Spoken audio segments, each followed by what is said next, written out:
اسلام ترک دنیا کی تعلیم نہیں دیتا. اسلام کا کانسیپٹ یہ ہے ہی نہیں کہ آپ دنیا کو چھوڑ دیں, بیوی سے تعلق نہ رکھیں, بچوں کا حق ادا نہ کریں. اسلام کی نظر میں یہ عبادت نہیں ہے. عبادت تو یہ ہے بیوی کا بھی حق آپ ادا کر رہے ہیں, بچوں کی پرورش بھی کر رہے ہیں, کاروبار بھی کر رہے ہیں, لین دین بھی کر رہے ہیں, اور اللہ کے دین کا حق بھی ادا کر رہے ہیں, اللہ کی شریعت پر بھی چل رہے ہیں, حلال و حرام کا بھی آپ جو ہے خیال رکھ رہے ہیں. یہ اصل دینداری ہے میرے پیارے ساتھیوں. آپ کا پب جی گیم اور آپ کے موبائل کا کوئی ویڈیو گیم آپ کو نماز سے روک رہا ہے, وہ گیم حرام ہے. اگر آپ کا فیس بک آپ کو نماز سے روک رہا ہے, فیس بک حرام ہے. اگر آپ کا موبائل آپ کو اللہ کے ذکر سے روک رہا ہے, موبائل حرام ہے. وہ میں مطلق طور پہ نہیں کہہ رہا ہوں, اگر وہ موبائل ہمیں اللہ کے ذکر سے روک رہا ہے. میرے بھائی, آج رمضان کا مہینہ چل رہا ہے, کتنے ہمارے نوجوان بھائی ہیں ماشاء اللہ پوری تراویح کی نماز پڑھ رہے ہیں, دن میں ماشاء اللہ 13 گھنٹے 14 گھنٹے کا روزہ رکھ رہے ہیں, اور رات کو کیا ہو رہا ہے صاحب, لگے ہوئے ہیں فیس بک کے اوپر, لگے ہوئے انسٹاگرام کے اوپر, گانے بھی چل رہے ہیں, میوزک بھی چل رہا ہے, یہ وہ سب چل رہا ہے. کیا کر رہے ہو بھائی؟ کیا رمضان کا صرف دن جو ہے وہ عبادت کرنے کے لیے, رمضان کی رات عبادت کرنے کے لیے نہیں ہے؟ لَتَجِدَنَّ أَشَدَّ النَّاسِ عَدَاوَةً لِلَّذِينَ آمَنُوا الْيَهُودَ وَالَّذِينَ أَشْرَكُوا. ایمان والوں کے سب سے کٹر دشمن یا تو یہودی ہوں گے یا مشرک ہوں گے. ہر دور میں یہودی کٹر دشمن, اور یہودیوں کے بعد دوسرے نمبر پہ مشرکین. وَلَتَجِدَنَّ أَقْرَبَهُمْ مَوَدَّةً لِلَّذِينَ آمَنُوا الَّذِينَ قَالُوا إِنَّا نَصَارَىٰ. اور اے نبی آپ ایمان والوں سے سب سے زیادہ قریب ان لوگوں کو پائیں گے, الَّذِينَ قَالُوا إِنَّا نَصَارَىٰ, جو کہتے ہیں کہ ہم عیسائی ہیں, ہم کرسچن ہیں, ہم نصارہ ہیں. عیسائی قریب ہوں گے. وجہ کیا ہوگی؟ عیسائی کیوں قریب ہوں گے مسلمانوں کے؟ ذَلِكَ بِأَنَّ مِنْهُمْ قِسِّيسِينَ وَرُهْبَانًا وَأَنَّهُمْ لَا يَسْتَكْبِرُونَ. فرمایا کہ کرسچنز کے اندر 3 چیزیں ہیں, 3 خاصیت ہے. پہلی چیز یہ کہ کرسچنز کے اندر قسیس ہوتے ہیں. قسیس کس کو کہتے ہیں؟ ان کے علماء کو کہتے ہیں. ان کے جو سینٹس ہوتے ہیں, ان کے جو اسکالرز ہوتے ہیں, ان کو عربی میں قسیس بولتے ہیں.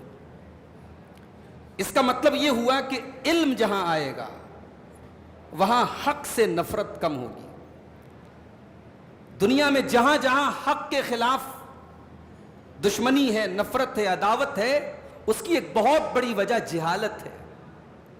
ہمارے ملک میں ہمارے غیر مسلم بھائی, آج بہت سارے غیر مسلم بھائی اسلام سے, مسلمانوں سے, ہمارے نبی سے نفرت کی بھاونا رکھتے ہیں. اس کے پیچھے ریزن کیا ہے؟ وہ غلط فہمی کے شکار ہیں. ان کو غلط نالج دی گئی ہے, ان کو غلط پٹی پڑھائی گئی ہے. وہ ہمارے نبی کو نہیں جانتے, وہ اسلام کو نہیں جانتے. انہوں نے جو سنا, جو بتایا گیا, اس کے حساب سے وہ ہمیں جج کرتے ہیں. تو پہلی وجہ کیا ہے کہ عیسائیوں کے اندر علماء ہیں, اور دوسری وجہ کیا ہے؟ وَرُهْبَانًا, ان کے اندر راہب لوگ ہیں. راہب کس کو کہتے ہیں؟ جو دنیا کو چھوڑ دیتا ہے, دنیا کو چھوڑ کر کے اپنے آپ کو اللہ کی عبادت میں لگا دیتا ہے, اس کو راہب کہتے ہیں. تو عیسائیوں کے اندر یہ دوسرا طبقہ تھا راہبین کا. تو جب انسان دنیا سے کٹ جاتا ہے, دنیا کی محبت اس کے دل سے نکل جاتی ہے, تو حق کو جلدی قبول کرتا ہے. اور تیسری وجہ وَأَنَّهُمْ لَا يَسْتَكْبِرُونَ, یہ گھمنڈ نہیں کرتے, یہ تکبر نہیں کرتے. یہودیوں کے تکبر بہت تھا. یہودیوں کے ہاں ایک احساس تھا سپریورٹی کا, ایک احساس تھا کہ صاحب ہم تو اللہ کے بیٹے ہیں, ہم تو اللہ کے چہیتے ہیں. یہ احساس عیسائیوں کے اندر بہت کم تھا. تو یہ قرآن کی آیت بتاتی ہے کہ 3 چیزیں اگر ہوں, پہلی چیز علم ہو, دوسری چیز دنیا کی محبت انسان کے دل سے نکل جائے, اور تیسری چیز تکبر نہ ہو, تو انسان حق کو, سچائی کو جلدی قبول کر لیتا ہے. اب اس کے بعد قرآن کا 7واں پارہ شروع ہوتا ہے. وَإِذَا سَمِعُوا مَا أُنزِلَ إِلَى الرَّسُولِ تَرَىٰ أَعْيُنَهُمْ تَفِيضُ مِنَ الدَّمْعِ مِمَّا عَرَفُوا مِنَ الْحَقِّ. اے نبی, ان عیسائیوں کی ایک خاص بات یہ بھی ہے, جب یہ اس قرآن کی آیت کو سنتے ہیں جو رسول کے اوپر اتارا گیا, وَإِذَا سَمِعُوا مَا أُنزِلَ إِلَى الرَّسُولِ جب یہ رسول کے اوپر اتاری گئی کتاب کو سنتے ہیں تَرَى أَعْيُنَهُمْ تَفِيضُ مِنَ الدَّمِ تو اے نبی آپ دیکھتے کہ ان کی آنکھوں سے آنسو بہ رہے ہیں، وہ رو رہے ہیں، قرآن سن کے رونے لگتے ہیں۔ کیوں رونے لگتے ہیں؟ مِمَّا عَرَفُوا مِنَ الْحَقِّ کیونکہ یہ سچائی کو، یہ حق کو پہچانتے ہیں۔ اس کا مطلب کہ قرآن کی سچائی کو جو پہچانے گا وہ قرآن کو سن کر کے اپنے آنسوؤں پر کنٹرول نہیں کر سکتا۔ صحابہ کرام حبشہ کے دربار میں، نجاشی کے دربار میں موجود تھے، اور جب حضرت جعفر طیار رضی اللہ تعالیٰ عنہ نے حبشہ کے دربار میں اسلام کی سچائی کو پیش کیا، اللہ کے نبی کے کردار کو پیش کیا، تو حبشہ کے بادشاہ نے، نجاشی نے کہا کہ اس قرآن کی کچھ آیتیں ہمیں بھی پڑھ کے سناؤ۔ اللہ اکبر۔ قرآن کی آیتیں جب حضرت جعفر رضی اللہ تعالیٰ عنہ نے حبشہ کے دربار میں پڑھی ہیں، سورہ مریم کی آیتیں، آج بھی آپ سورہ مریم کی تلاوت، آپ کی تو زبان عربی نہیں ہے نا، آپ کو تو عربی نہیں آتی ہے، مگر آج بھی کسی اچھے قاری کی آواز میں آپ سورہ مریم کی تلاوت کو سن لو میرے بھائی، رونگٹے کھڑے ہو جاتے ہیں، انسان کے رونگٹے کھڑے ہو جاتے ہیں۔ حالانکہ ہماری زبان نہیں ہے، جو عربی نہیں جانتا میں اس کی بات کر رہا ہوں، اتنا ریدم ہے اس صورت کے اندر، اتنی لذت ہے اس صورت کے اندر کی بیان کے باہر۔ حضرت جعفر نے قرآن کی یہ آیتیں پڑھی، کاف ہا یا عین صاد ذکر رحمت ربک عبدہ زکریا اذ نادی ربہ نداء خفیا، پورے سورہ مریم پڑھی، اور جب حضرت عیسیٰ کی پیدائش کا واقعہ بیان کیا، حضرت مریم کی پاک دامنی کا واقعہ بیان کیا، پورا دربار رونے لگا، نجاشی رونے لگا، سارے جتنے پادری تھے، جتنے فادرز تھے اس مجلس میں سب رونے لگے۔ اور جب یہ قرآن کی تلاوت ختم ہوئی اور اس کا ٹرانسلیشن ان کے سامنے جب بیان ہوا، وہ رونے لگے، اور نجاشی نے کہا کہ اللہ کی قسم، عیسیٰ علیہ السلام کا مقام اور مرتبہ وہی ہے جو قرآن کی ان آیتوں میں بیان ہوا ہے۔ اور اس کے بعد نجاشی بھی ایمان لے آیا اور سارے اس کے درباری ایمان لے آئے۔ وہی بات اللہ یہاں بیان کر رہا ہے، وَإِذَا سَمِعُوا مَا أُنزِلَ إِلَى الرَّسُولِ ان عیسائیوں کے اندر ایسے بھی لوگ ہیں جب قرآن کی آیتوں کو یہ سنتے ہیں، تَرَىٰ أَعْيُنَهُمْ تَفِيضُ مِنَ الدَّمِ مِمَّا عَرَفُوا مِنَ الْحَقِّ یہ قرآن کی آیتوں کو سن کر کے رونے لگتے ہیں، تم ان کی آنکھوں سے آنسو بہتے ہوئے دیکھتے ہو۔ يَقُولُونَ رَبَّنَا آمَنَّا فَاكْتُبْنَا مَعَ الشَّاهِدِينَ یہ کہتے ہیں ہمارے پروردگار ہم ایمان لے آئے اور تو ہم کو ایمان لانے والوں میں اور گواہی دینے والوں میں لکھ دے۔ وَمَا لَنَا لَا نُؤْمِنُ بِاللَّهِ وَمَا جَاءَنَا مِنَ الْحَقِّ اور ہم کیوں ایمان نہ لائے اللہ کے اوپر، ہم کیوں ایمان نہ لائیں اس کے رسول کے اوپر۔ وَنَطْمَعُ أَن يُدْخِلَنَا رَبُّنَا مَعَ الْقَوْمِ الصَّالِحِينَ جبکہ ہمیں یہ لالچ ہے، ہمیں یہ امید ہے کہ اللہ تعالیٰ اپنے نیک بندوں میں ہم کو بھی شامل فرما دے۔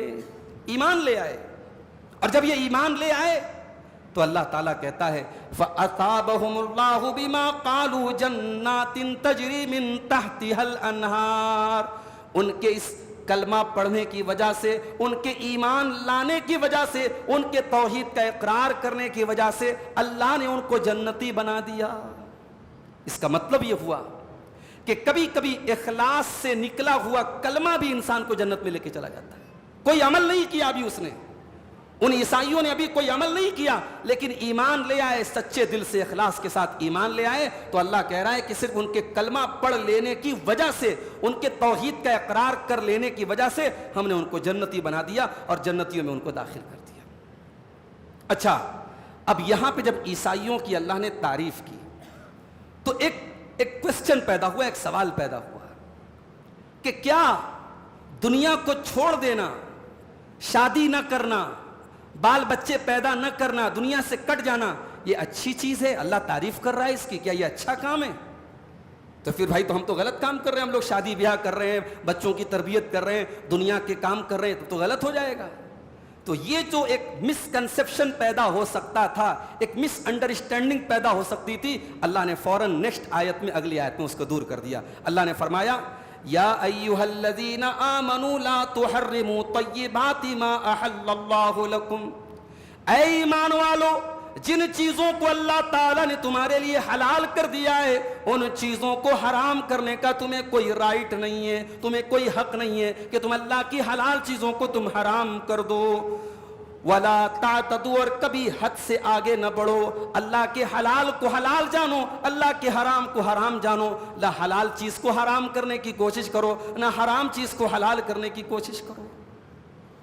ایک مرتبہ اللہ کے نبی کے کچھ صحابی، بلکہ 3 صحابی اللہ کے نبی صلی اللہ علیہ وسلم کی بیویوں کے پاس آئے اور پوچھا کہ اللہ کے نبی کی عبادت کتنی ہوتی ہے، آپ کی نماز کتنی ہوتی ہے، آپ کا روزہ کتنا ہوتا ہے، عبادت کے بارے میں پوچھا. تو جب انہیں اللہ کے نبی کی عبادت کے بارے میں بتایا گیا تو انہیں لگا کہ بس اللہ کے رسول اتنی ہی عبادت کرتے ہیں، اتنا ہی نماز پڑھتے ہیں، اتنا ہی روزہ رکھتے ہیں. ان کو بہت کم لگا. تو ان میں سے ایک نے قسم کھائی کہ آج کے بعد میں رات بھر نماز پڑھوں گا، کبھی رات میں آرام نہیں کروں گا. دوسرے نے قسم کھائی کہ آج کے بعد میں شادی ہی نہیں کروں گا، بال بچے کے چکر میں نہیں پڑوں گا.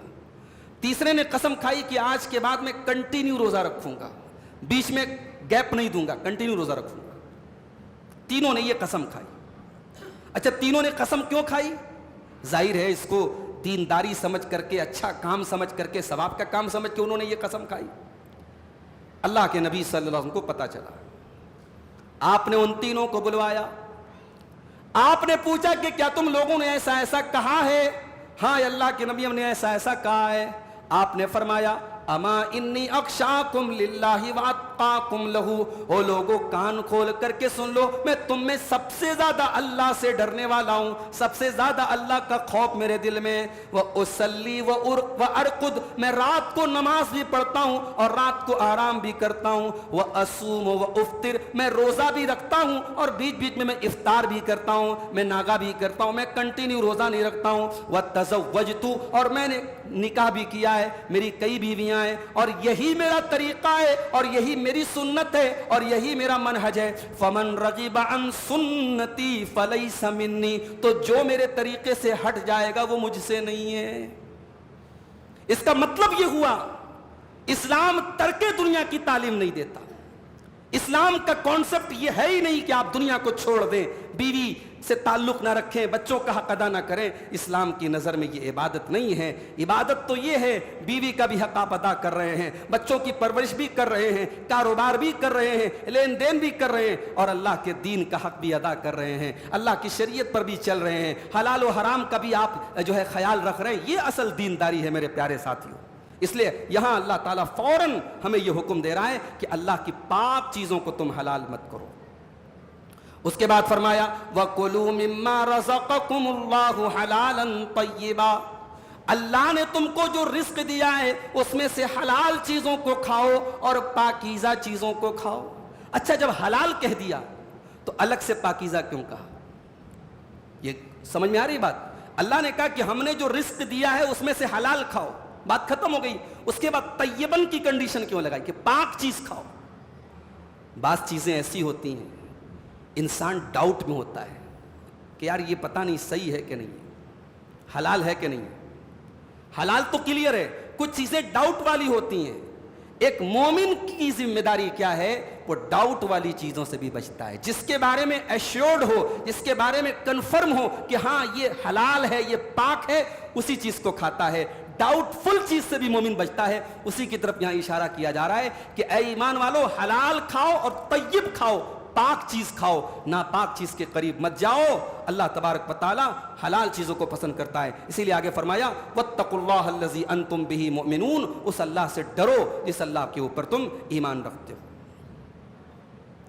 اس کے بعد قسم کا ذکر کیا گیا. انسان قسم کھاتا ہے. بعض لوگ کیا ہے، بات بات پہ قسم کھاتے ہیں. بعض لوگوں کا تقیہ کلام ہوتا ہے، بات کرنے کا انداز ہوتا ہے، وہ ہر بات پہ کہتے خدا کی قسم، اللہ کی قسم، قسم سے یار میں یہ بات بول رہا ہوں. بولتے نا بعض لوگوں کی عادت ہوتی ہے. تو اگر قسم کوئی کھا رہا ہے لیکن قسم کا ارادہ نہیں ہے، بغیر ارادے کے، بغیر قصد کے، تقیہ کلام کے طور پہ قسم کھا رہا ہے، تو ایسی قسم پر اللہ تعالیٰ کی پکڑ نہیں ہوگی.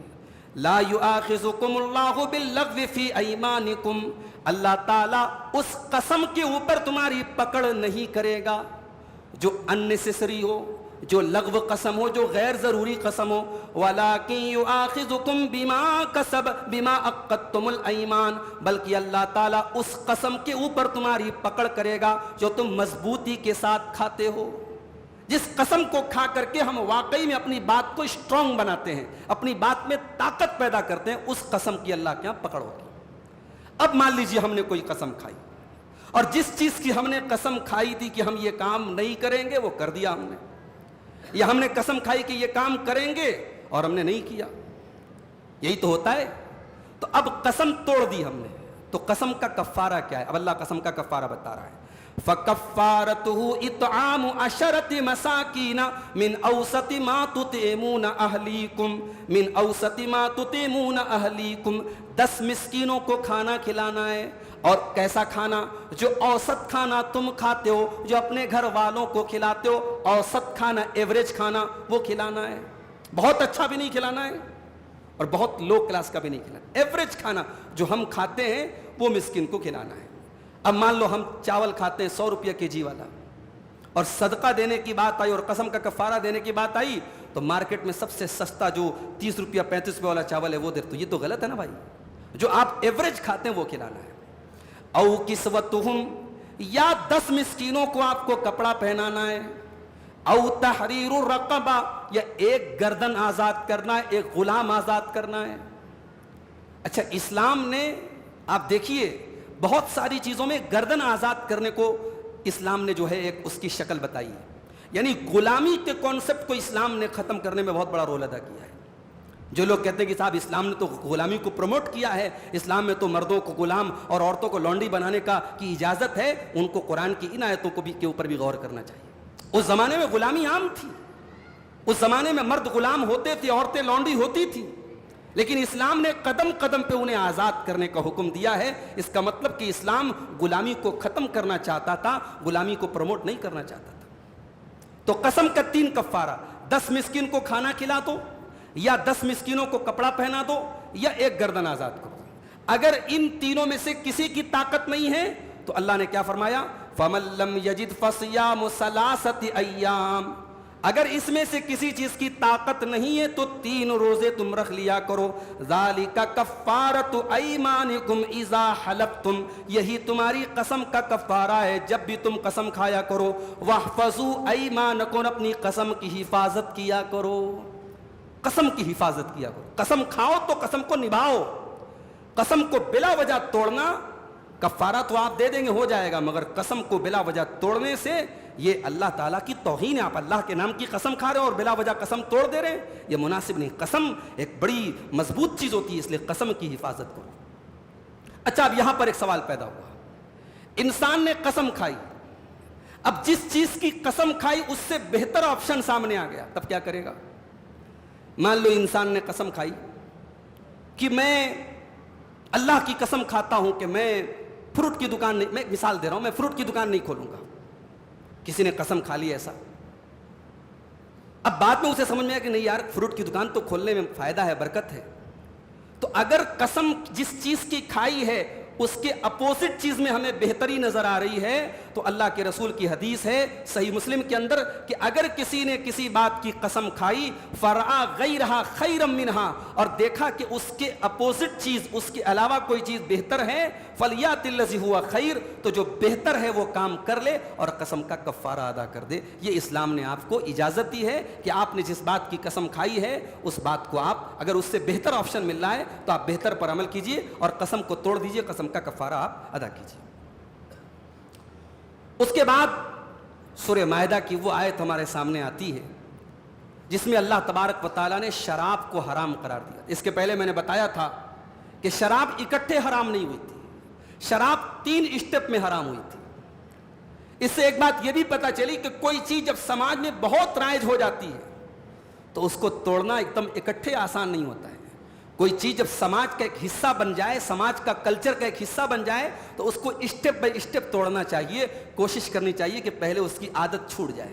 اسلام نے شراب کے بارے میں پہلی آیت کیا نازل ہوئی اسلام میں؟ سورہ بقرہ کی آیت نازل ہوئی کہ شراب اور جوا بہت نقصان دہ چیز ہے, اس کے اندر اللہ کی نافرمانی ہے, گناہ ہے, کچھ فائدہ ہے. کیونکہ شراب پی کے ان کو ایسا لگتا تھا ہمارے اندر طاقت پیدا ہو گئی, جوا کھیلتے تو ایسا لگتا تھا جوا کے ذریعے ہم راتوں رات امیر بن جاتے ہیں. تو اسلام نے, اللہ نے کہا کہ کچھ فائدہ ہے لیکن نقصان زیادہ ہے. اس کے بعد دوسری آیت نازل ہوئی سورہ نساء کی کہ تم جو ہے نماز کے قریب مت جاؤ. شراب پی کر کے تم نماز کے قریب مت جاؤ. اور تیسری فائنل آیت جو نازل ہوئی یہ سورہ مائدہ کی آیت نمبر 90 اور 91 نازل ہوئی. اب ذرا دیکھیے شراب کو کیسے اللہ نے حرام کیا. اللہ تعالیٰ اگر کسی چیز کو ڈائریکٹ بولتے حرام ہے تو حرام ہے, خلاص بات ختم. لیکن اللہ نے شراب کو جب حرام کیا تو کتنی علتیں بیان کی. حالانکہ اللہ کو علت بیان کرنے کی ضرورت نہیں ہے, اللہ کسی چیز کو ڈائریکٹ حرام بول سکتا ہے. اور ہمیں یہ بھی حق نہیں کہ ہم جانیں, ہمیں کوئی حق نہیں کہ ہم ہر چیز کی علت جان لیں. اسلام میں بہت سی ایسی چیزیں حرام ہیں, ہمیں علت نہیں پتا. بھئی مردوں کے لیے ریشم کا کپڑا حرام ہے, کیوں حرام ہے ہمیں علت نہیں پتا. مردوں کے لیے سونے کی گھڑی حرام ہے, کیوں حرام ہے ہمیں نہیں پتا. اللہ نے حرام کیا, حرام ہے, خلاص بات ختم.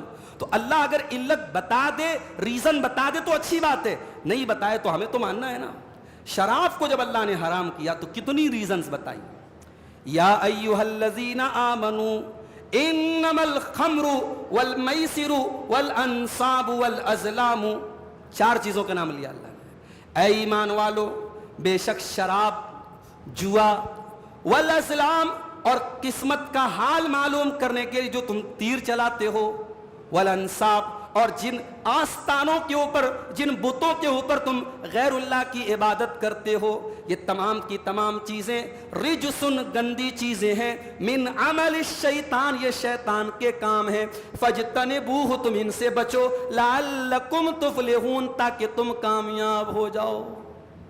غور کرو میرے بھائیو, اللہ نے ڈائریکٹ شراب کو حرام نہیں کیا, اللہ نے شراب کو 3 خطرناک چیزوں کے ساتھ اس کو شمار کیا, جوا کے ساتھ, اور اسی طریقے سے قسمت کا حال معلوم کرنے والے تیروں کے ساتھ, اور شرک کے اڈوں کے ساتھ اللہ نے شراب کو ملایا اور کہا کہ یہ گندے کام ہے, یہ شیطان کے کام ہے, ان سے بچو تاکہ تم کامیاب ہو جاؤ. اس کے بعد فرمایا انما یرید الشیطان ان یوقع بینکم العداوۃ والبغضاء فی الخمر والمیسر ویصدکم عن ذکر اللہ وعن الصلاۃ. اے ایمان والو, شیطان یہی چاہتا ہے تم شراب پینے لگ جاؤ, تم جوا کھیلنے لگ جاؤ. جب تم شراب پینے لگو گے, تم جوا کھیلنے لگو گے, تو شیطان ان دونوں چیزوں کے ذریعے تم کو لڑانے کی کوشش کرے گا, تمہارے دل میں نفرت پیدا کرے گا, تم ایک دوسرے کا مرڈر کرنے لگو گے, ایک دوسرے سے لڑائی کرنے لگو گے. آج دنیا میں زیادہ تر مرڈر شراب کے نشے کی حالت میں ہوتے ہیں, زیادہ تر ریپ شراب کے نشے کی حالت میں ہوتے ہیں. انڈیا کے اندر 98% روڈ ایکسیڈنٹ شراب کے نشے میں ہوتے ہیں. اللہ نے کہا کہ شیطان یہی چاہتا ہے تم کو لڑا دے.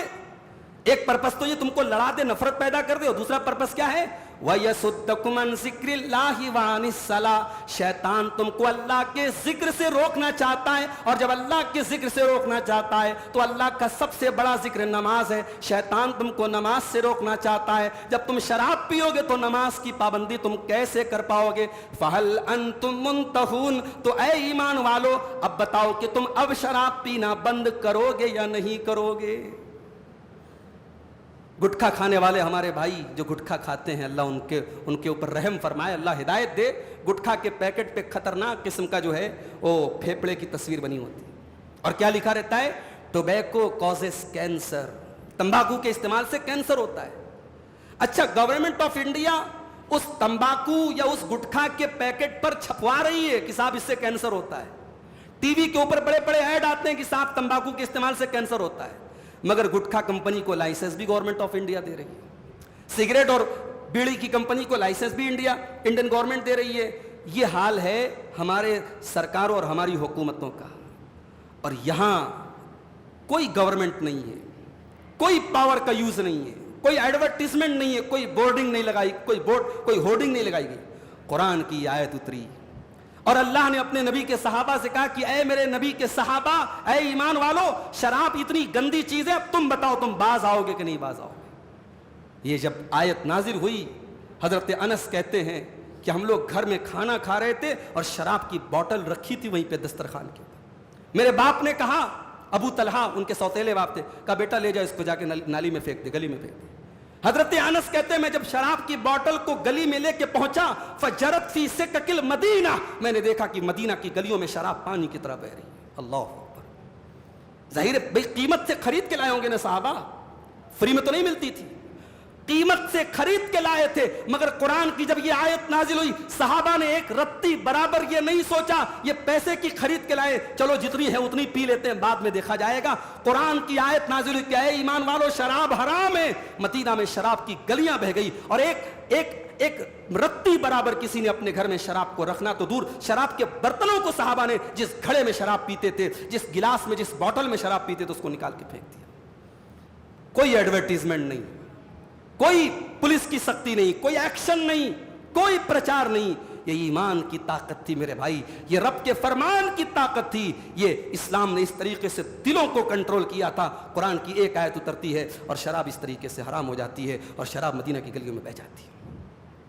آج ہمارے ملک کے بہت سارے اسٹیٹ میں شراب پر پابندی ہے، بہار میں وہاں کی گورنمنٹ نے شراب بندی لگا کے رکھی کہ شراب پر پابندی ہے، مگر میں بہار میں گیا، وہاں کے لوگوں سے پوچھا بھائی شراب پر پابندی ہے تو کیا حال ہے، شراب ملتی ہے کہ نہیں شرابیوں کو؟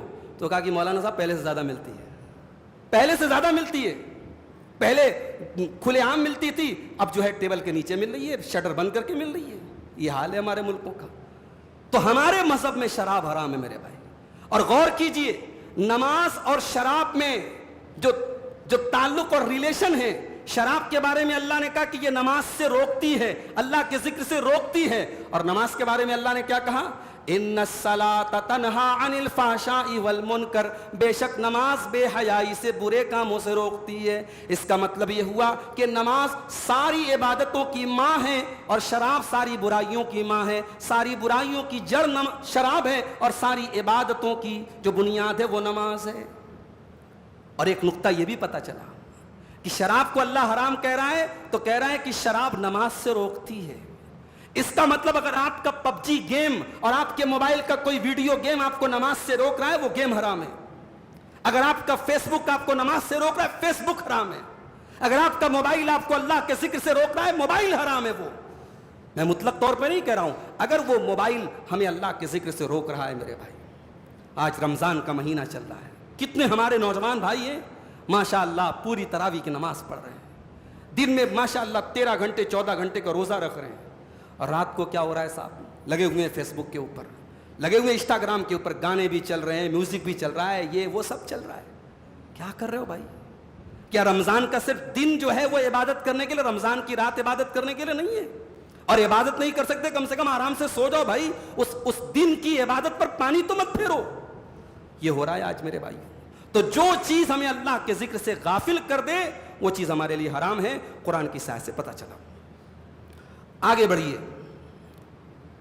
صحابہ کرام کے اوپر احرام کی حالت میں شکار کرنا حرام کر دیا گیا، اور آج بھی احرام کی حالت میں آپ شکار نہیں کر سکتے۔ احرام کی حالت میں کوئی چڑیا نظر آ گئی، کوئی ہرن نظر آ گیا، کوئی بھی حلال جانور نظر آ گیا، آپ احرام کی حالت میں شکار نہیں کر سکتے۔ ہاں سمندری شکار کر سکتے ہیں، مچھلی پکڑ سکتے ہیں، پرانس پکڑ سکتے ہیں، آپ سمندر کے اندر وہ جو ہوتا ہے کیکڑا بھی جائز ہے، وہ بھی آپ وہ سب شکار کر سکتے ہیں، سمندری شکار کر سکتے ہیں، پانی کا، خشکی کا آپ کوئی شکار نہیں کر سکتے۔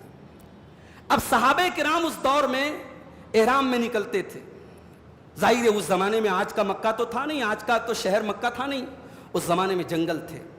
اب صحابہ احرام کی حالت میں جا رہے ہیں، ان کی آنکھوں کے سامنے سے جنگلی جانور گزر رہے ہیں، ہرن گزر رہا ہے، نیل گائے گزر رہی ہے، جنگلی جانور گزر رہے ہیں۔ اب صحابہ مجبور ہیں، وہ احرام کی حالت میں شکار نہیں کر سکتے۔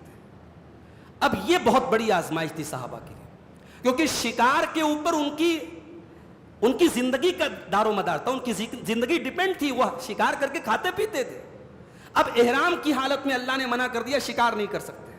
اب صحابہ مجبور ہیں، احرام کی حالت میں ان کی آنکھوں کے سامنے سے شکار گزر رہا ہے، وہ کر نہیں سکتے۔ اب یہ جو سچویشن ہے اللہ نے اس کو بیان کیا بڑے پیارے انداز میں۔ اللہ نے فرمایا یا ایھا الذین آمنوا لَيَبْلُوَنَّكُمُ اللَّهُ بِشَيْءٍ مِّنَ الصَّيْدِ تَنَالُهُ أَيْدِيكُمْ وَرِمَاحُكُمْ، اے ایمان والو اللہ تعالیٰ تم کو آزما رہا ہے شکار کے ذریعے، ایسا شکار جس کو تم ہاتھ سے بھی پکڑ سکتے ہو اور اپنے نیزے سے بھی اس کا شکار کر سکتے ہو۔ اللہ تعالیٰ اس شکار کے ذریعے تم کو آزما رہا ہے۔ لِيَعْلَمَ اللَّهُ مَن يَخَافُهُ بِالْغَيْبِ، اللہ تعالیٰ یہ دیکھنا چاہتا ہے کہ کون پرائیویسی میں، کون اکیلے میں اللہ سے ڈرتا ہے۔ پبلکلی تو سب ڈرتے ہیں اللہ سے، سب کے سامنے کوئی تھوڑی گناہ کرتا ہے، پبلکلی اللہ سے ڈرنا یہ کمال نہیں، پرائیویٹلی اکیلے میں تنہائی میں اللہ سے ڈرنا یہ کمال ہے۔ اسی لیے میرے بھائیوں، تنہائی میں جب گناہ کرنا آسان ہو، اس تنہائی میں انسان گناہ سے اپنے آپ کو بچا لے، یہ بڑی بات ہے۔ اللہ کہہ رہا ہے کہ ایمان والو، اللہ تبارک و تعالیٰ تم کو آزما رہا ہے، تم شکار کر سکتے ہو، تمہارا ہاتھ پہنچ سکتا ہے، تمہارے نیزے پہنچ سکتے ہیں، مگر اللہ تعالیٰ نے تم کو منع کیا ہے۔ لِيَعْلَمَ اللَّهُ مَن يَخَافُهُ بِالْغَيْبِ، اللہ تعالیٰ یہ دیکھنا چاہتا ہے کہ کون اس سے ڈرنے والا ہے۔ اس سے پتہ یہ چلا کہ گناہ کا آسان ہونا یہ بھی بہت بڑی آزمائش ہے۔ ایک زمانہ تھا لوگ فلمیں دیکھنے کے لیے وی سی آر لاتے تھے، وی سی آر کا زمانہ ختم ہوا، پھر سی ڈی کا دور آیا، گھروں میں ٹی وی آتی تھی، ساتھ میں سی ڈی پلیئر آتے تھے، لوگ اپنی پسند کی فلمیں لا کے سی ڈی پہ دیکھتے تھے۔ اب وہ ساری چیزیں ختم ہو گئی، اب موبائل کا دور آ گیا۔ ایک دور تھا موبائل میں لوگ میموری کارڈ لگواتے تھے اور دکاندار کے پاس جا کے میموری کارڈ دے کے کہتے تھے صاحب اس کو گانے سے بھر دو، اس کو فلموں سے بھر دو، لوگ بھرواتے تھے۔ اس زمانے میں ہمارے پاس سوالات آتے تھے دکانداروں کی طرف سے کہ مولوی صاحب ہمارے پاس ایسا کام آتا ہے، میموری کارڈ میں گانے بھرنے ہیں اور فلمیں بھرنے ہیں، ہم بھرتے ہیں تو یہ بھرنا کیسا ہے؟ ظاہر ہے حرام تھا، غلط تھا، حرام چیز کو پروموٹ کرنا بھی غلط ہے۔ اب وہ دور بھی ختم ہو گیا، اب تو ماشاءاللہ جو نئے نئے موبائل آ رہے ہیں 256 اور جو ہے G B RAM, 256 G B اس کے اندر میموری ہے، تو میموری کی کوئی کمی نہیں، اب پورا موبائل جو ہے چلتا پھرتا پورا تھیٹر بن چکا ہے۔ اب اس دور میں غلط چیزیں اور بے حیائی کی چیزیں آج بہت آسان ہو گیا انسان کے لیے دیکھنا، اور آج وہ دور ہم دیکھ رہے ہیں میرے بھائی کہ 3 سال کے بچے سے لے کر کے 70 سال کا بوڑھا اس موبائل کے غلط استعمال میں ڈوبا ہوا ہے۔ یہ موبائل آج کے دور جیسے صحابہ کے لیے احرام کی حالت میں شکار کرنا بہت بڑی آزمائش تھی، آج یہ اسمارٹ فون بہت بڑی آزمائش ہے، بہت بڑی آزمائش ہے۔ اس اسمارٹ فون کو اگر آپ نے صحیح طریقے سے یوز کر لیا، بہت فائدے کی چیز ہے۔ ابھی رمضان کا مہینہ چل رہا ہے، میں درس دینے کے لیے آیا، میں پریشان تھا تیاری کرنے کے لیے کون کون سی کتابوں کو دیکھوں۔ ابھی ایک ایپ مجھے ملا عربی زبان میں، اردو میں ابھی وہ نہیں آیا ہے، ایک بہت ہی بہترین تفسیر کا ایپ آ گیا، اس کا نام ہے التفسیر المحرر۔ یہ سعودی عرب کی ایک بہت مشہور ویب سائٹ ہے الدرر السنیہ، اس میں علماء کا پورا ایک پینل ہے، انہوں نے اتنی بہترین تفسیر تیار کی ہے، پوری دنیا کی جو تفسیر کی بڑی بڑی کتابیں ہیں ان سے انہوں نے چن کر کے ایک بہترین تفسیر کی کتاب تیار کی ہے، اور اس کا نام ہے التفسیر المحرر۔ محرر مطلب آزاد تفسیر ہے، یہ بالکل آزاد ہے، اس میں ساری تفسیروں کا نچوڑ ہے، اور ہارڈ کاپی میں یہ تفسیر تقریباً 44 والیومز کے اندر کمپلیٹ ہو کر کے سعودی عرب سے چھپ چکی ہے۔ تو وہ بڑی آسانی سے جو ہے 5 منٹ بھی مجھے نہیں لگا، موبائل پر انسٹال کر لیا، اب تفسیر کی تیاری کرنے میں مجھے بہت آسانی ہوگی۔ تو آپ اگر اچھا یوز کریں بہت اچھی چیزیں ہیں میرے بھائی، اور آپ برا یوز کریں تو صاحب پوری گندگی بھری پڑی اس موبائل کے اندر۔ تو یہ موبائل آج ہمارے لیے گناہوں کو آسان کر دیتا ہے، اور جب گناہ آسان ہو جائیں اور اپنے آپ کو گناہوں سے بچایا جائے، یہ بڑی بات ہے میرے بھائیوں، اس میں اللہ کا ڈر اور اللہ کا تقویٰ ہے۔ اس کے بعد اللہ نے فرمایا، خانہ کعبہ کا مقام بیان کیا۔ خانہ کعبہ کی حیثیت کیا ہے؟ اللہ نے فرمایا جعل اللہ الکعبۃ البیت الحرام قیاما للناس، اللہ تبارک و تعالیٰ نے خانہ کعبہ کو حرمت والا گھر بنایا ہے۔ خانہ کعبہ ایک ایسا گھر ہے جس کا احترام کرنا ہے، جس کی رسپیکٹ کرنا ہے، جو حرمت والا گھر ہے، جو حرم ہے۔ قیاما للناس، اور اللہ تعالیٰ نے خانہ کعبہ کو لوگوں کے وجود کا ذریعہ بنا دیا، لوگوں کے قیام کا ذریعہ بنا دیا۔ آج پورا مکہ اس خانہ کعبہ کے ذریعے ان کی روزی روٹی جڑی ہے۔ خانہ کعبہ کے پاس جتنے ہوٹلز ہیں سب عمرہ کرنے والے حج کرنے والوں کے ذریعے کما رہے ہیں۔ تمام دکانداروں کا، وہاں کے آس پاس کے باشندوں کا دار و مدار اس خانہ کعبہ کے اوپر ہے، ان کی روزی روٹی کا دار و مدار ہے۔ یہ تو دنیا کے حساب سے ہو گیا، دین کے حساب سے سوچو، اسی خانہ کعبہ سے دین ملا، وہی ہمارے نبی پیدا ہوئے، اسلام کا سورج وہیں سے نکلا، تو دین کی بنیاد بھی وہی خانہ کعبہ ہے۔ اور اگر اور ڈیپلی سوچو تو دنیا بھی قائم ہے تبھی تک جب تک خانہ کعبہ قائم ہے۔ ایک وقت آئے گا قیامت کے پہلے جب خانہ کعبہ دنیا سے مٹ جائے گا۔ کون مٹائے گا؟ اللہ کے نبی فرماتے ہیں یخرب الکعبۃ ذو السویقتین من الحبشہ، ایک حبشی آدمی، ایک حبشہ کا آدمی، حبشی آدمی، پتلی پتلی ٹانگوں والا آدمی، قیامت کے پہلے دور آئے گا، خانہ کعبہ کی ایک ایک اینٹ کو توڑ دے گا، برابر کر دے گا خانہ کعبہ. یہ بالکل عین قیامت کے پہلے وہ دور آئے گا. تو قرآن کریم کہہ رہا ہے کہ ہم نے اس خانہ کعبہ کو، اللہ کہہ رہا ہے کہ ہم نے اس خانہ کعبہ کو قیام للناس، اسے لوگوں کے قیام کا ذریعہ بنایا ہے. جب تک یہ خانہ کعبہ قائم ہے، انسانیت قائم ہے، دنیا قائم ہے. جب خانہ کعبہ ختم ہو جائے گا، سمجھو دنیا ختم ہو جائے گی. اس کے بعد اللہ تعالیٰ نے ایک اصول بیان کیا. کبھی کبھی ہم لوگ کیا کہتے ہیں کہ صاحب اگر یہ چیز غلط ہے تو زیادہ تر لوگ ایسا کیوں کر رہے ہیں؟ اگر سود کھانا غلط ہے، سب تو کھا رہے ہیں. اگر شراب پینا غلط ہے، اتنے لوگ شراب پی رہے ہیں. اگر زنا کاری اور بدکاری غلط ہے، یہ تو فیشن بنتا چلا جا رہا ہے. تو برائی کا عام ہو جانا، برائی کا کامن ہو جانا، یہ زیادہ تر لوگوں کا کسی کام کو کرنا، یہ اس کے صحیح ہونے کی دلیل نہیں ہے. اللہ تعالیٰ نے اپنے نبی سے فرمایا قُلْ لَا يَسْتَوِي الْخَبِيثُ وَالطَّيِّبُ، اے نبی آپ فرما دیجئے کہ گندی چیز اور پاک چیز کبھی برابر نہیں ہو سکتی ہے. وَلَوْ أَعْجَبَكَ كَثْرَةُ الْخَبِيثِ، اگرچہ گندی چیز کی کثرت تمہیں دھوکے میں ڈال دے، گندی چیز زیادہ ہے، میجورٹی میں ہے، تب بھی گندی چیز گندی ہی رہے گی اور پاک چیز پاک رہے گی. خبیث کی کثرت اس بات کی دلیل نہیں ہے کہ خبیث صحیح ہو جائے گا. اللہ طیب ہے، اللہ پاک ہے اور اس کو پاک چیزیں پسند ہیں. اگر خبیث کا استعمال زیادہ ہو رہا ہے تو خبیث چیز صحیح نہیں ہو جائے گی. یہ بہت بڑا اصول اللہ نے بتایا کہ جو چیز صحیح ہے وہ صحیح رہے گی. کسی چیز کا زیادہ استعمال ہونا اس بات کی دلیل نہیں ہے کہ وہ صحیح ہو جائے گی. اس کے بعد اللہ تعالیٰ نے زیادہ سوال کرنے سے منع کیا. بعض لوگ سوال کم کرتے ہیں، بال کی کھال زیادہ نکالتے ہیں. امام ابو حنیفہ کے ایک استاذ تھے امام ابراہیم نخعی، ان سے کسی نے پوچھا کہ ابلیس کی بیوی کا نام کیا تھا؟ انہوں نے کہا میں ابلیس کے نکاح میں نہیں گیا تھا، ابلیس کی شادی میں گیا نہیں تھا. بعض لوگ اس طریقے کے سوالات آج بھی کرتے ہیں. سوال کا مقصد ہوتا ہے دین کا علم حاصل کرنا. اگر سوال کا مقصد بال کی کھال نکالنا ہے، سوال کا مقصد علماء کے درمیان کمپیریزن کرنا ہے کہ صاحب عبد الغفار صاحب کیا جواب دیتے ہیں، پچھلی بار جو عالم آئے تھے انہوں نے کیا جواب دیا، ذرا دونوں کے جواب کو کمپیئر کریں، اگر یہ مقصد ہے تو بھائی صاحب آپ کا سوال نہ کرنا زیادہ بہتر ہے.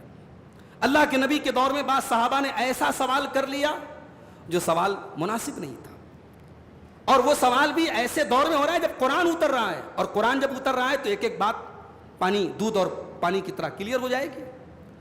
ایک صحابی نے کھڑے ہو کے پوچھ دیا اللہ کے نبی میرا باپ کون ہے؟ من ابی، میرا باپ کون ہے؟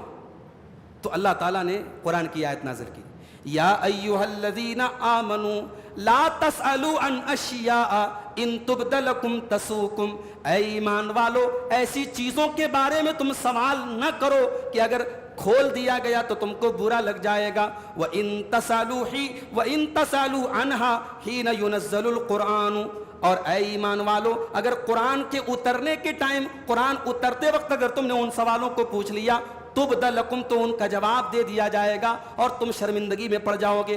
عفا اللہ عنہا، جن سوالوں کا جواب اللہ نے نہیں دیا ہے، عفا اللہ عنہا، اللہ نے ان کو معاف کر دیا ہے. کیا مطلب؟ اگر شریعت میں کسی چیز کے بارے میں قرآن خاموش ہے، حدیث خاموش ہے، شریعت خاموش ہے، تو اس کا مطلب کہ وہ چیز ہمارے لیے جائز ہے. مثال کے طور پہ بہت ساری آج کے دور میں کھانے پینے کی چیزیں جو ظاہر نبی کے دور میں نہیں تھی. بھائی پیزا کہاں تھا نبی کے دور میں؟ برگر کہاں تھا نبی کے دور میں؟ یہ تمام جو لیٹسٹ ہمارے فاسٹ فوڈ آئٹم آ رہے ہیں یہ کہاں تھے نبی کے دور میں؟ ہم کھا رہے ہیں. تو اب یہ پوچھنے کی ضرورت ہے مولوی صاحب پیزا کھانا کیسا ہے، مولوی صاحب برگر کھانا کیسا ہے، مولوی صاحب شورما کھانا کیسا ہے؟ بھائی حلال ہے، پاک ہے. جس چیز کے بارے میں قرآن و سنت خاموش ہے وہ پاک ہے. مگر اب یہاں ایک غلط فہمی دور کر لیجئے. ہمارے بدعتی بھائی جو ہوتے ہیں بہت ساری بدعتوں کے بارے میں کہتے ہیں صاحب منع کہاں ہے؟ 11ویں شریف منا رہے ہیں، پوچھو بھائی کیوں مناتے؟ بولے منع کہاں ہے. شب برات کے حلوے دھوم دھام سے کھا رہے ہیں، پوچھو بھائی کیوں منا رہے ہو؟ بولتے منع کہاں ہے. محرم پہ تعزیے نکال لے، بولو کیوں نکالتے ہو؟ بولے منع کہاں ہے. تو یہ بات یاد رکھو کہ جب معاملہ دین کا آئے گا، جب معاملہ عبادت کا آئے گا، تب سوال یہ نہیں کیا جائے گا کہ منع کہاں ہے، تب سوال یہ کیا جائے گا ثابت کہاں ہے.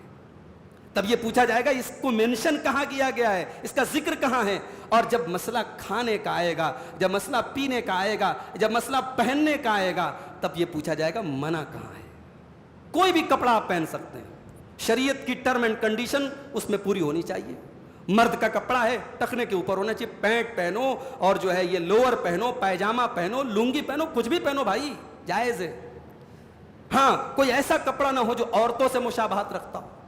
عورت کے لیے ایک صاحب اس کا پورا بدن کورڈ ہونا چاہیے, اس کے جو ہے پورا بدن اس کا ڈھکا ہونا چاہیے, کپڑا ٹائٹ نہیں ہونا چاہیے, کپڑا ٹرانسپیرنٹ نہیں ہونا چاہیے. کوئی بھی کپڑا پہنے, ایسا کپڑا نہیں ہونا چاہیے جو مردوں والا کپڑا ہو, مردوں سے میچ کرتا ہو. عورت کا کپڑا الگ ہوتا ہے ہر سماج میں, ہر کلچر میں.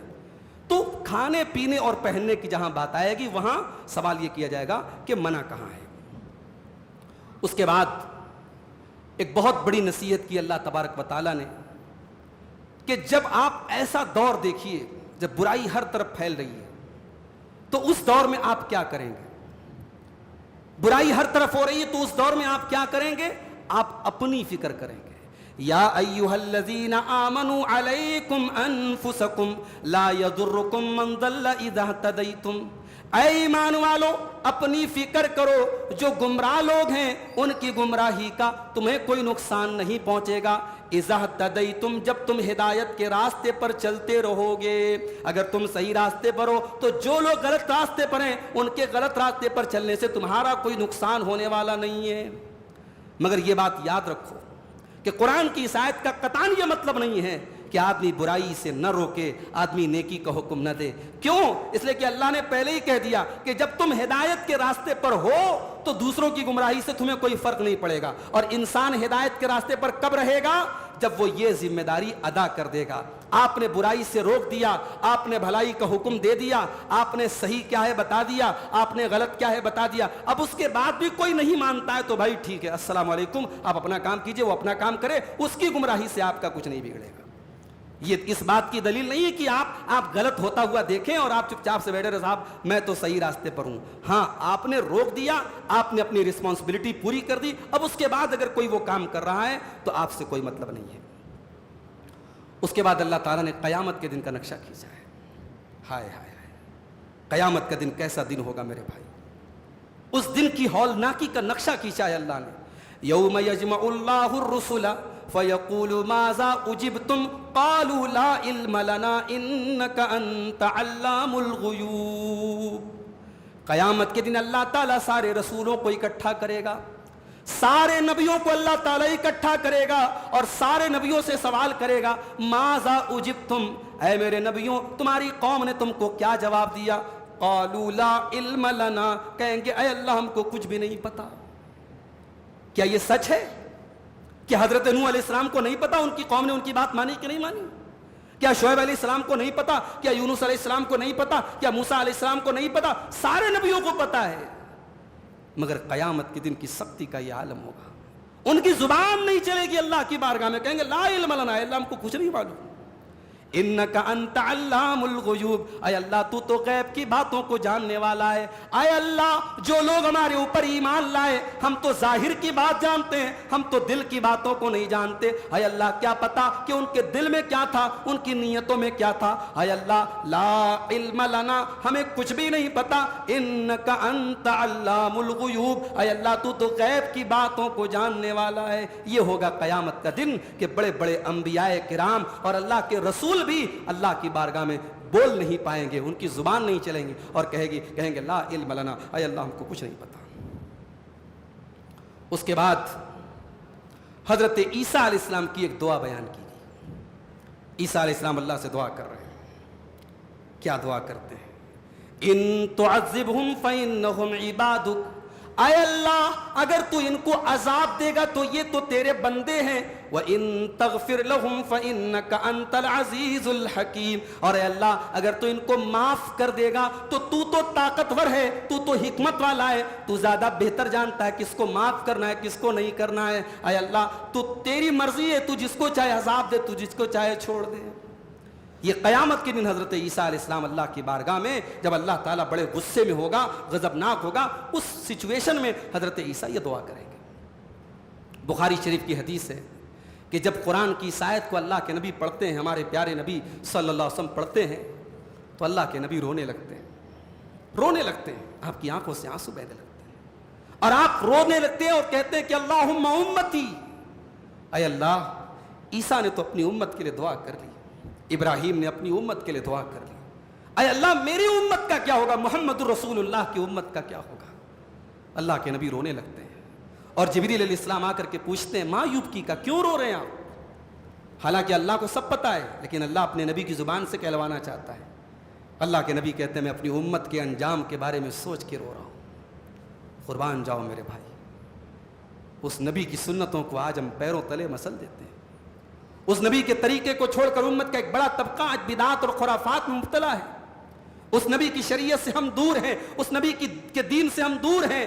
نام لیتے ہیں اس نبی کا, محبت کا دعویٰ کرتے ہیں اس نبی کا, اس نبی کی سنت اور سیرت سے ہم دور ہیں. اور وہ نبی ہمیں اتنا چاہتے تھے, اتنا پیار کرتے تھے, اتنی محبت کرتے تھے. راتوں میں ہم بیٹھ کر کے موبائلوں میں لگے رہتے, راتوں میں اپنے بچوں کے ساتھ کھیلتے رہتے ہیں, اور اس نبی کی راتیں ہمارے اور آپ کے لیے رونے میں گزری ہے میرے بھائی. وہ نبی ہمارے اور آپ کے لیے رویا کرتے تھے. شاعر نے کہا ہے سلام اس پر جو امت کے لیے راتوں کو روتا تھا, سلام اس پر جو امت کے لیے راتوں کو روتا تھا, سلام اس پر جو فرش خاک پر جاڑے میں سوتا تھا, سلام اس پر کہ جس کے گھر میں چاندی تھی نہ سونا تھا, سلام اس پر کہ ٹوٹا بوریا جس کا بچھونا تھا.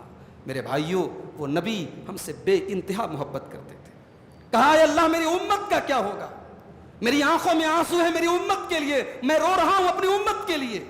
اللہ نے جواب دیا جبریل کے ذریعے, اِنَّا سَنُرْضِيكَ فِي أُمَّتِكَ وَلَا نَسُوكَ, اے میرے حبیب آپ پریشان نہ ہوں, آپ کی امت کے بارے میں ہم آپ کو خوش کر دیں گے, آپ پریشان نہ ہوں. مگر غلط فہمی میں مت پڑ جانا کہ ہمارے اللہ نے تو وعدہ کر لیا کہ اے نبی آپ کی امت کے بارے میں خوش کر دیں گے. یہ خوشی تب ملے گی جب اس دنیا سے ہم اللہ کی توحید کو لے کے جائیں گے اور اس کے نبی کی سچی محبت لے کے جائیں گے. صرف ڈھیڈورا پیٹ دینے سے اور نبی کی محبت کا نام لینے سے معاف کر لینا, قیامت کے دن ہمارا بیڑا پار نہیں ہوگا. قیامت کے دن بیڑا تبھی پار ہوگا جب ہم اللہ کی توحید لے کے جائیں گے اور اس کے نبی کی سچی محبت لے کے جائیں گے. اس کے بعد قرآن کی وہ آیت ہمارے سامنے آتی ہے جس پر اگر غور کر لیا جائے تو شرک کی جڑوں کو کاٹ دیتی ہے. یہ آیت یہاں تو صاحب بھر تو جھولی میری یا محمد کے نعرے لگائے جاتے ہیں. یہاں تو کہا جاتا ہے صاحب جو کہیں نہیں ملتا وہ مدینے میں مل جاتا ہے.